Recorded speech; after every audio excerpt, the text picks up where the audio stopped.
Bismillahirrahmanirrahim. Assalamualaikum warahmatullahi wabarakatuh. Selamat sore semua. Waalaikumsalam warahmatullahi wabarakatuh. Selamat sore, Mas. Ya, baik.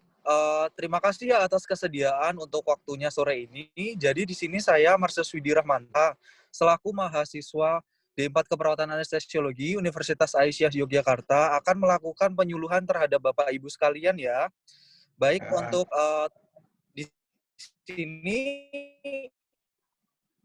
untuk tujuan penyuluhan saya akan berbagi sedikit informasi Bapak Ibu ya. Oke, baik. Di sini tadi saya sudah bagikan poster ya kepada Bapak Ibu tentang apa itu TBC, lalu gejala-gejalanya seperti apa, dan ada cara pencegahan-pencegahannya juga. Nanti Bapak Ibu bisa melihat semua poster yang sudah saya bagikan tersebut. Nah, jadi di sini sebelumnya sudah pada tahu kan ya penyakit TBC itu apa, Bapak Ibu? Belum, Mas. TBC itu apa ya? Oh, belum tahu ya, baik. Penyakit TBC ini adalah tuberkulosis, Bapak Ibu, kepanjangannya. Jadi ya, tuberkulosis ini adalah penyakit yang disebabkan karena infeksi dari bakteri. Bakterinya namanya Mycobacterium tuberculosis. Seperti ada yang di poster itu sudah ada ya, seperti itu. Lalu penyebabnya itu karena bakteri Mycobacterium tuberculosis seperti itu.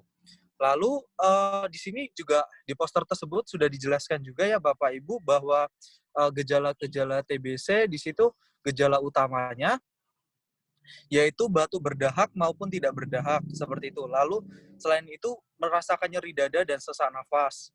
Nah, selain itu penyakit-penyakit lainnya juga seperti demam tinggi, habis itu flu dan menggigil juga ada Bapak Ibu. Nah, jadi untuk yang pertama, bisa ke atas lagi, Bar. Nah, di situ sudah tertera ya, di poster, Bar. Nah, sudah tertera bahwa gejala lainnya yaitu pembesaran kelenjar getah bening, leher, ketiak, dan selangkangan. Lalu ada badan lemas, nafsu makannya, dan berat badan juga berkurang, seperti itu. Nah, di sini yang bahayanya yaitu penyakit TBC ini adalah penyakit yang menular. Sama halnya dengan penyakit atau virus corona yang sedang ada di Indonesia ini. Nah, di sini kalau misalnya penyebab TBC sendiri adalah bakteri. Kalau misalkan penyebab virus corona yaitu virus, yaitu coronavirus. Nah, selain itu kuman atau bakteri TBC ini keluar lewat udara saat penderita TBC itu batuk, bersin, ataupun berbicara. Nah, lalu kuman TBC ini terhirup oleh orang lain, lalu melalui saluran pernafasan menuju paru-paru, dan dapat menyebar ke tubuh bagian lainnya. Nah, lalu ada juga penyerangan di dalam tubuh untuk melawan virus bakteri tuberkulosis tersebut. Jadi di situ nanti kita mulai merasakan tanda dan gejala yang ada jika terinfeksi seperti itu. Lalu perbedaannya dengan gejala COVID-19, kalau misalkan gejala COVID-19 itu kan ditimbulkan kurang dari 14 hari, lalu demam lebih dari 38 derajat Celcius, batuk kering, selain itu ada sesak nafas juga, nyeri sendi, nyeri kepala, pilek, dan gangguan penciuman dan pengecapan. Selain itu, gejala TBC-nya itu lebih dari 14 hari terjadinya. Lalu demamnya pun tidak terlalu tinggi, yaitu kurang dari 38 derajat Celcius. Lalu batuk berdahak, lalu terdapat bercak darah. Lalu sesak nafas yang memberat pada malam hari dan berat badan turun seperti itu. Lalu bisa dilihat juga pada poster yang ketiga, Bapak Ibu, ke bawahan, Bar. Nah, di situ ada perbedaan batuk biasa dan batuk TBC ya, Bapak Ibu. Jadi bisa dibaca bahwa batuk biasa dan batuk TBC juga punya perbedaan, yaitu kalau misalkan batuk biasa itu sembuh dalam beberapa hari, lalu kalau misalnya batuk TBC itu tidak sembuh-sembuh sampai 3 minggu. Selain itu, batuk biasa juga kering atau berdahak putih atau bening warnanya, lalu batuk TBC itu berdahak kental berwarna hijau kekuningan, keruh, dan disertai darah seperti itu. Lalu bisa dibaca Bapak Ibu di situ untuk etika batuk dan bersin yang baik itu seperti apa sih gitu. Kalau misalkan yang pertama eh, itu kita saat batuk atau bersin harus menutupi mulut. Menutupi mulut itu menggunakan tisu atau menggunakan siku. Jangan menutupi telapak tangan. Biasanya ini kan hal-hal yang terjadi ini yang salah seperti itu. Lalu yang kedua itu kita bisa mencuci tangan. Di zaman coronavirus ini juga diwajibkan kan mencuci tangan. Lalu yang ketiga yaitu membersihkan kontaminasi. Jadi setelah kita bersin atau batuk, tisu atau siku yang terkena batuk atau bersin tadi bisa dibersihkan menggunakan tisunya bisa dibuang, lalu yang sikunya juga bisa dibersihkan melalui hand sanitizer. Dan yang terakhir yaitu jangan menyentuh wajah. Karena apa? Karena kuman-kuman yang dari tangan yang setelah bersin atau batuk itu dapat menyebar ke wajah seperti itu.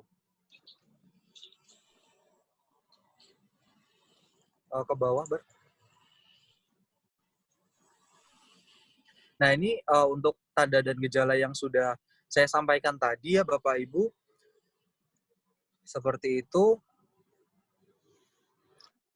Jadi sebelumnya penyuluhan untuk sore hari ini saya cukupkan seperti itu Bapak Ibu. Jadi nanti jika ada pertanyaan bisa bertanya kepada saya ya. Iya, Mas. Iya. Sebelumnya apakah ada yang ditanyakan Bapak Ibu? Sepertinya tidak ada, Mas. Sudah paham. Oh, tidak ada. Oh, baik seperti itu. Alhamdulillah. Baik, terima kasih ya Bapak Ibu atas kesediaan waktu sore ini untuk menyempatkan mengikuti penyuluhan penyakit TBC. Semoga materi yang saya sampaikan tadi dapat bermanfaat juga untuk Bapak Ibu dan terima kasih juga karena Bapak Ibu sudah kooperatif dalam mengikuti kegiatan ini. Baik, saya akhiri saja ya untuk penyuluhan ini. Assalamualaikum warahmatullahi wabarakatuh. Waalaikumsalam warahmatullahi wabarakatuh.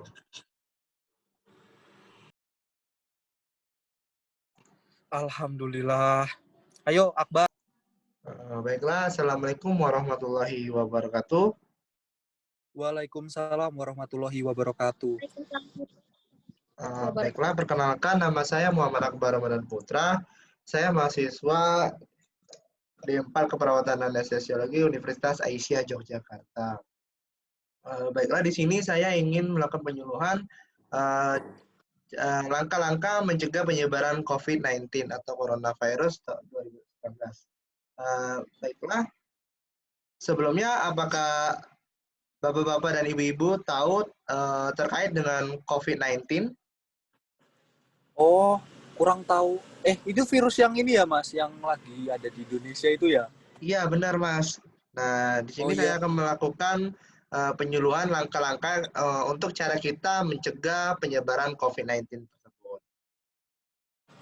Oh. Baiklah ya, Mas. Di sini saya akan menjelaskan dulu tentang COVID-19. Untuk COVID-19 itu adalah penyakit yang disebabkan oleh virus Cephaloactual Respiratory Syndrome, coronavirus 2, atau SARS-CoV-2. Nah, COVID-19 dapat menyebabkan gangguan sistem pernapasan, mulai dari gejala ringan seperti flu, hingga infeksi paru-paru seperti pneumonia. Nah, untuk gejalanya itu, gejala awal infeksi coronavirus ini bisa menyerupai gejala flu, yaitu demam, pilek, batuk, kering, suka sakit tenggorokan, dan juga sering sakit kepala. Setelah itu, gejala dapat hilang dan sembuh atau malah memberat. Penderita dengan gejala yang berat bisa mengalami demam tinggi, batuk berdahak, atau batuk berdarah. Nah, dan juga akan mengalami sesak napas dan nyeri di bagian dada. Nah, gejala-gejala tersebut di atas muncul ketika tubuh bereaksi melawan virus COVID-19. Nah, secara umum itu ada 3 gejala umum yang bisa menandakan seseorang itu terinfeksi COVID-19. Nah, jadi ini 3 gejalanya itu demam itu suhu tubuh di atas 38 derajat Celcius. Jadi jika nanti bapak-bapak dan ibu-ibu saat diukur suhunya saat diukur 38 derajat Celcius itu kemungkinan terkena gejala-gejala dari COVID-19. Terus yang kedua itu ada batuk kering. Nah, batuk kering setelah itu yang ketiga itu ada sesak napas. Nah, selain itu juga gejala ini gejala yang tadi saya sebutkan ada beberapa gejala lain yang jarang terjadi tetapi juga bisa memicu atau muncul pada infeksi COVID-19, yaitu pertama itu mudah lelah, nyeri di bagian otot, nyeri di bagian dada, suka sakit tenggorokan, suka pusing di bagian kepala, mual-mual atau muntah, diare, pilek atau hidung tersumbat, badan menggigil, suka bersin-bersin. Setelah itu kadang juga hilangnya kemampuan untuk mengecap rasa dan hilangnya kemampuan untuk mencium bau. Nah, jadi saat bapak atau ibu saat makan itu saat mengecap rasanya tuh tidak ada hambar dan untuk mencium bau aroma yang enak atau bau itu tidak tercium. Nah, jadi di sini untuk cara mencegah penyebaran COVID-19 ini, saya mempunyai 7 langkah, yaitu pertama kita harus mencuci tangan sesering mungkin, kemanapun kita harus selalu cuci tangan, membawa antis atau hand steril atau yang lainnya. Yang kedua itu hindari menyentuh mata, hidung, dan mulut Anda. Jadi saat bapak-bapak dan ibu-ibu saat bersin atau apalah itu jangan menyentuh bagian-bagian yang bisa masuknya virus seperti mata, hidung, dan mulut. Itu sering sekali masuknya virus di bagian itu.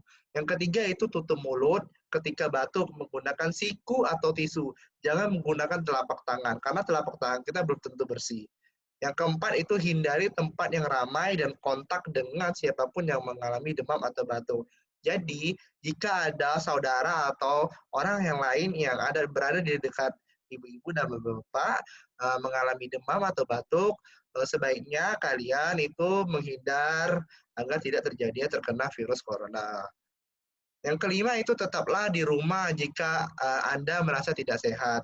Jadi di saat bapak-bapak dan ibu-ibu tidak sehat badan atau terkena flu atau batuk, jika tidak ada kepentingan yang mendesak, tetaplah di rumah, stay safe di rumah. Oke.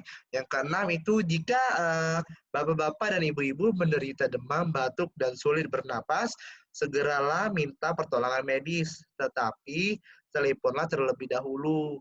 Nah, jadi saat bapak-bapak dan ibu-ibu dalam demam, batuk, sulit bernapas, kalian jangan langsung panik. Nah, jadi kalian itu harus langsung menelpon para medis. Jangan langsung panik. Kita itu belum tentu juga terkena COVID. Mungkin itu gejala flu biasa. Yang ketujuh itu mendapatkan informasi dari sumber yang terpercaya, seperti sumber dari WHO, dari BPOM, dari rumah sakit. Jangan dari tetangga ataupun yang orang awam yang belum mengetahui tentang COVID-19 tersebut. Nah, begitu ya Bapak, Ibu. Sebelumnya, apakah penjelasan saya ini paham atau belum paham ya Ibu Bapak? Sudah jelas, Mas. Oh, sudah Sudah jelas ya. paham. Mas. Alhamdulillah. Sebelumnya, apakah ada yang ingin ditanyakan sebelumnya? Tidak ada, Mas. Sepertinya sudah tidak ada, Mas. Oh, Sudah baiklah. cukup jelas. Tidak ada ya Mas ya, ya Mbak ya. Iya. Baiklah. Apakah Mas dan Mbaknya ada saran atau kesan pesannya kepada saya atau untuk COVID-19 ini? Untuk sarannya mungkin ini sudah cukup bagus, Mas. Saya juga sekali disampaikan materi ini juga langsung sudah paham. Oke, Mungkin baiklah. saran saya mungkin seterusnya bisa diadakan lagi ya, Mas, penyuluhan tentang materi-materi yang lain. Oh baiklah Mas, siap. Nanti Khususnya untuk masyarakat di desa Wek-Wek ini. ya siap. Nanti kita akan selalu mengadakan penyuluhan untuk kesehatan bersama-sama demi Indonesia yang sehat. Oke, terima kasih. Apakah Oke, ada Pak. Tidak ada ya? Oke, baiklah. Jika tidak ada, saya akhiri. Wassalamualaikum warahmatullahi wabarakatuh. 3.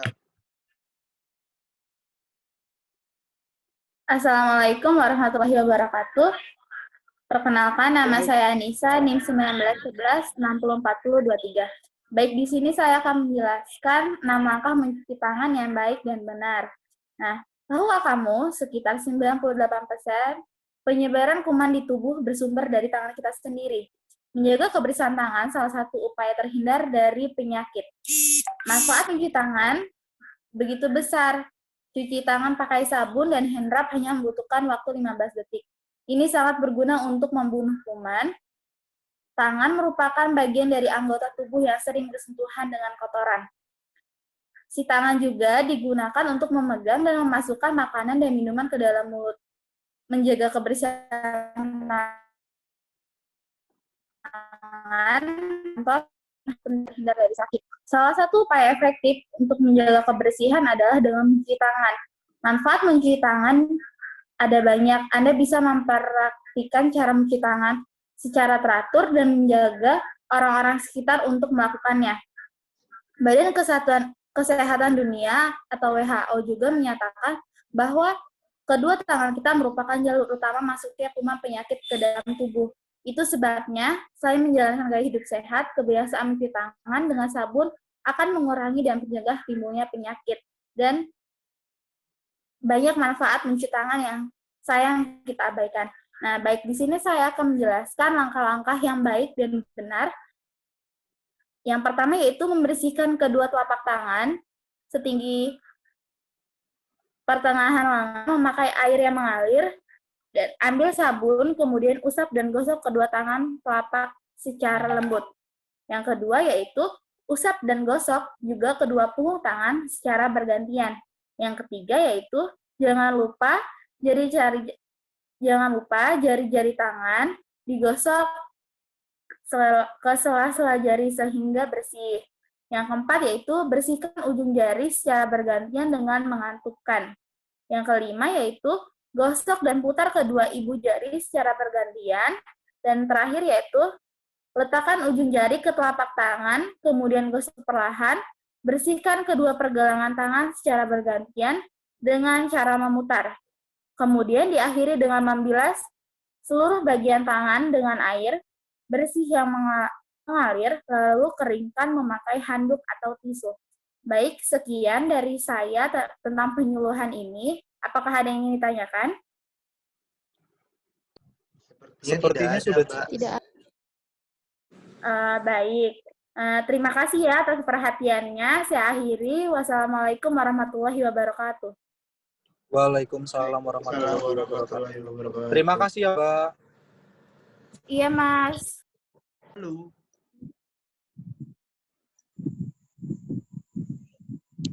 Assalamualaikum warahmatullahi wabarakatuh. Perkenalkan, saya Dea Ananda Putri, mahasiswa anestesiologi. Di sini saya akan melakukan penyuluhan tentang cara mencegah penularan COVID-19.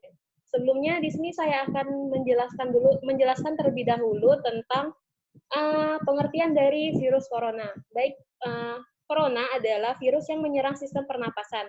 Penyakit karena infeksi virus ini disebut COVID-19. Virus corona bisa menyebabkan gangguan ringan pada sistem pernapasan, infeksi paru-paru yang berat, hingga kematian. Di sini siapa saja sih yang dapat terinfeksi virus corona? Jadi, virus corona ini dapat menginfeksi siapa saja, tetapi efeknya akan lebih berbahaya atau bahkan fatal bila terjadi pada orang lanjut usia, ibu hamil, orang yang memiliki penyakit penyerta, perokok, atau orang yang daya tahan tubuhnya lemah, misalnya pada penderita kanker. Selanjutnya, penyebaran virus corona. Seseorang dapat tertular COVID-19 melalui berbagai cara, seperti terkena percikan air liur atau droplet pasien COVID-19. Yang kedua itu kontak jarak dekat dengan penderita. Yang ketiga itu memegang mulut atau hidung tanpa mencuci tangan terlebih dahulu setelah menyentuh benda yang terkena cipratan droplet.